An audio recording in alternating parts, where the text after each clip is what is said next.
So ఇందాక చెప్పినట్టు September 10th 2021లో start అయితే ఇవాళ చేరుకున్నాను ప్రమోషన్ ఆఫ్ మైసభ. But actually my journey with Deva గారు ఎప్పుడు స్టార్ట్ అయిందంటే ఆల్మోస్ట్ ఒక 10 years సార్.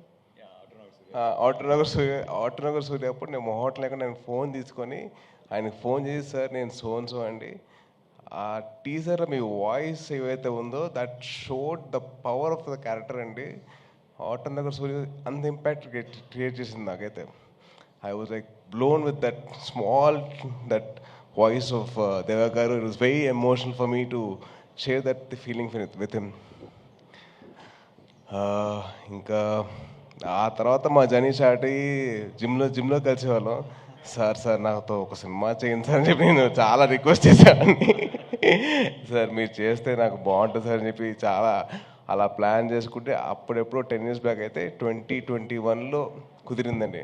సో 21 రిలీజ్ టైంకి we had a small incident which changed my life and it gave me a lot of చాలా అయింది నేను ఎందుకు but right now I'm here and that timeలో in those dark times one man stood like a white light for me, that is Deva Garu. అది మామూలుగా నేను ఉన్నానని చెప్పడానికి అవసరం లేదండి, పక్కనే ఉన్నారు. దాట్ ఈజ్ సంథింగ్, అది డిస్క్రైబ్ చేయలేనండి, దాన్ని ఏదో వర్ణనాతీతం కాదు, అది ఉన్నారు అంతే.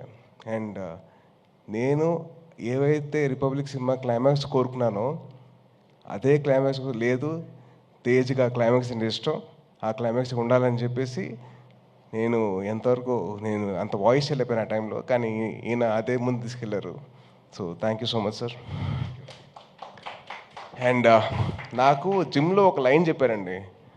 ఆ లైన్ వచ్చేసి ఇలా ఒక ఐఏఎస్ ఆఫీసర్ కథ ఉంది. ఇది రిపబ్లిక్ కాదు మర్చిపోయినా, మైసభ ప్రాబ్లం లేదు, మైసభ కథ చెప్తేనే problem. So my thing is ఆయన జిమ్లో లేతే నేను చేయట్లేదు, నాకు I'm looking at some 2 actors, నాకు 2 యాక్టర్స్ కావాలి. నేను ఒక షో రాశాను, షో కదా సినిమా రాశాను, అది 2 part సినిమా, అది 3 part film, 3 part film అది I want to do that film. అది ఇప్పుడు నీతో సినిమా అంటే దానికి సెట్ అవుతా లేదా, ఆడిషన్ చేస్తాను చెప్పాను. సార్ నేను చేస్తాను సార్, ఆడిషన్ చేస్తానండి అంటే ఇంత పాలు డైలాగులు ఉంటావు నీకు ఓకే అన్నా. సార్ చదువుకుంటా సార్, నేర్చుకుంటా సార్ అని చెప్పి అన్నా.